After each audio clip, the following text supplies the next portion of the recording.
So if you work as a data analyst or digital marketing analyst, AI is probably going to take at least half of your job pretty soon. And what do you do about that? So think about it. Is this actually true? Think about what these roles actually do. Half the role is collecting, cleaning, and visualizing data. And AI can do a lot of that or will be able to do all that. I would say you have about like 2 or 3 years. So you still have more time than you would expect. I've looked at the current state of AI for like data viz and these types of things, and it's surprisingly still far off. Like you really can't push a button and it won't, like you can't get Tableau or Power BI or any of these dashboard tools to like just connect everything and then pull out the data and then turn them into these beautiful charts in the dashboard how you would like with the push of a button. Like it's really clunky and a lot of stuff's still manual, but it's gonna get there. It will happen, and it will be able to clean the data and all this stuff in probably like 2 or 3 years time.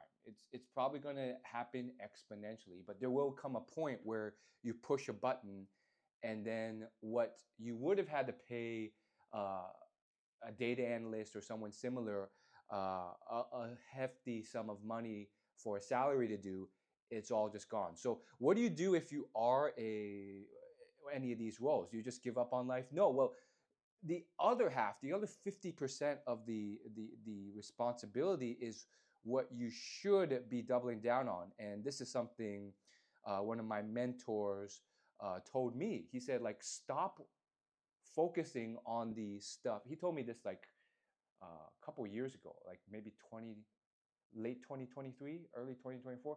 But he basically told me, stop focusing on the things that AI is going to automate away. Like all these things that like it's going to be automated, like visualizing the data or anything that you can pay someone less money to do.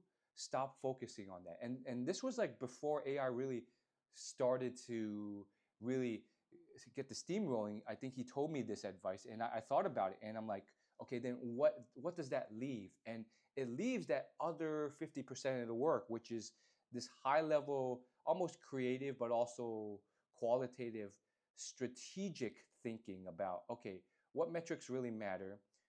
How do I visualize it digestibly for leadership? How do I unearth trends? How do I find those trends and identify amongst the sea of numbers and metrics that you can choose from in this digital age, what metrics really matter, what move the needle, and how do I take those metrics and visualize them in a way so that I see the top level metrics to see how we're doing, and then identify how and why some of those metrics fell or improved dramatically so that we can either double down on it or fix what's causing some of these digital marketing channels to go badly.